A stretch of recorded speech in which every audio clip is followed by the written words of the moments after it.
morning and welcome back to Shepherd's Life.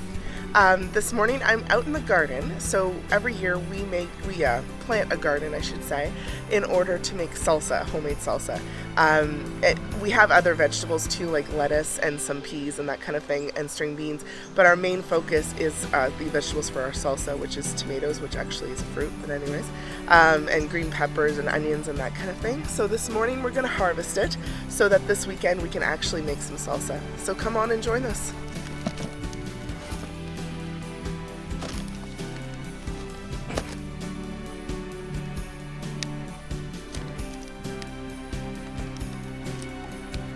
So you will notice that I am picking green tomatoes. Now the nice thing with tomatoes is that they can ripen in a dark place really well. So if, like this weekend, we have a storm coming, so I need to make sure that I have all the tomatoes that could fall off in before the storm. So right now we're going to set the green ones aside and let them ripen so we can make some salsa later on too. This is our dog Winston. Yeah, he's been around with us for about 11 years now, and he thinks he's human. And he still thinks he's a puppy. Crazy energy. So this year we grew some red and some green peppers. We have a fairly good crop of them.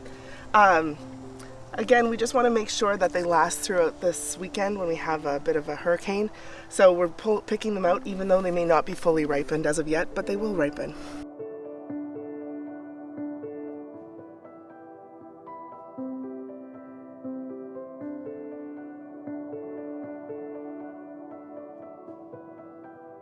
So this year, I thought it would be really nice of me to plant watermelons because Curtis loves watermelons.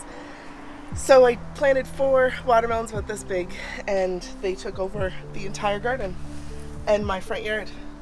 It ended up that they took over where the onions were. So we're gonna hopefully have some onions left over even though the watermelons took over. Look at them, they still turned out pretty good. Pretty good size.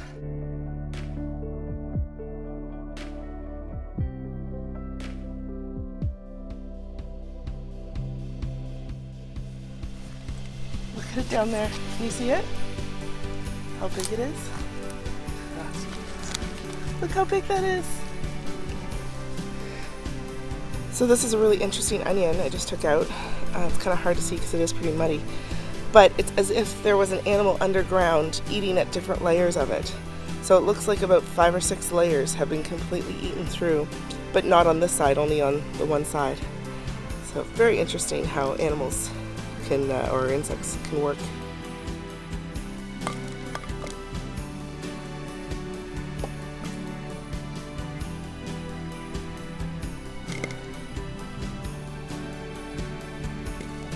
So here you can see we have a fairly big bowl of onions that we grew this year in the garden. This is everything that I could find.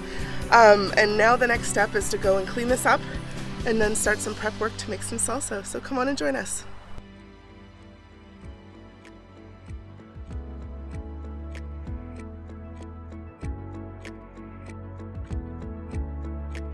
Hey guys, so we're back at it today. It's officially the day we're gonna make salsa. So one thing I just want to mention is that when we start off, I think I can do up to 3 batches in this big pot that I borrowed from my mother. However, in order to do that, I need to make sure that I have enough tomatoes. So what I did is, I actually got Curtis to do this, is we ended up taking out the scale and we figured out a total of 4.5 pounds or 2 kilograms worth of tomatoes. So what we did is we just pulled the best tomatoes and pulled them in here, and now we know that this is a batch. So this is the starting block from where we're going. Hey guys, so what I'm doing is we are going to be scalding and peeling the tomatoes. So what we do first is we create a little X on the bottom of the tomato. It's probably hard to see, but you just kind of create a little X here. And then essentially what that's going to do is once we put it in and boil it for a few, we'll take it, put it in an ice bath, and then when we take it out, the peel should come right off, and then we'll be able to chop it.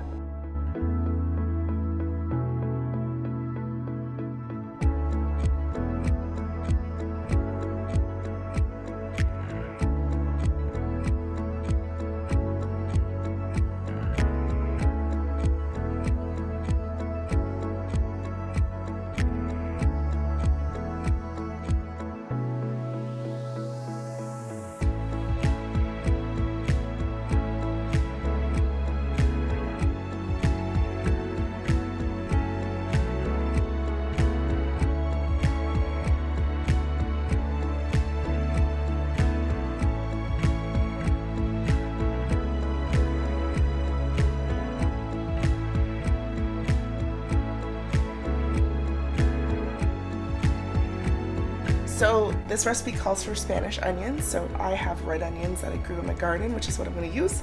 I'm actually just going to kind of cut them up in half and put them in my mini chopper because, well, we don't want to cry, and that's the reality of chopping up onions, and we're not one of these people who can handle all that, so this is what we're doing.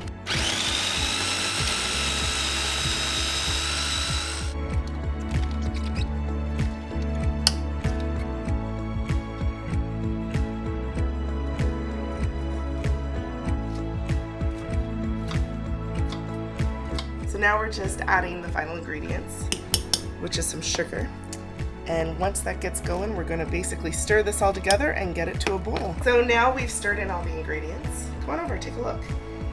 And what we're going to do is it's going to have to boil for at least an hour, but we'll likely leave it simmering for probably 3 to 4 hours so that all the juices flow in everything. And once that's ready, we will be able to put it in jars and seal it properly so it'll last for several years.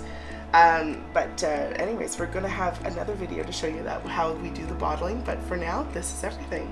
So I hope you have a great day, and thanks for joining us on Shepherd's Life.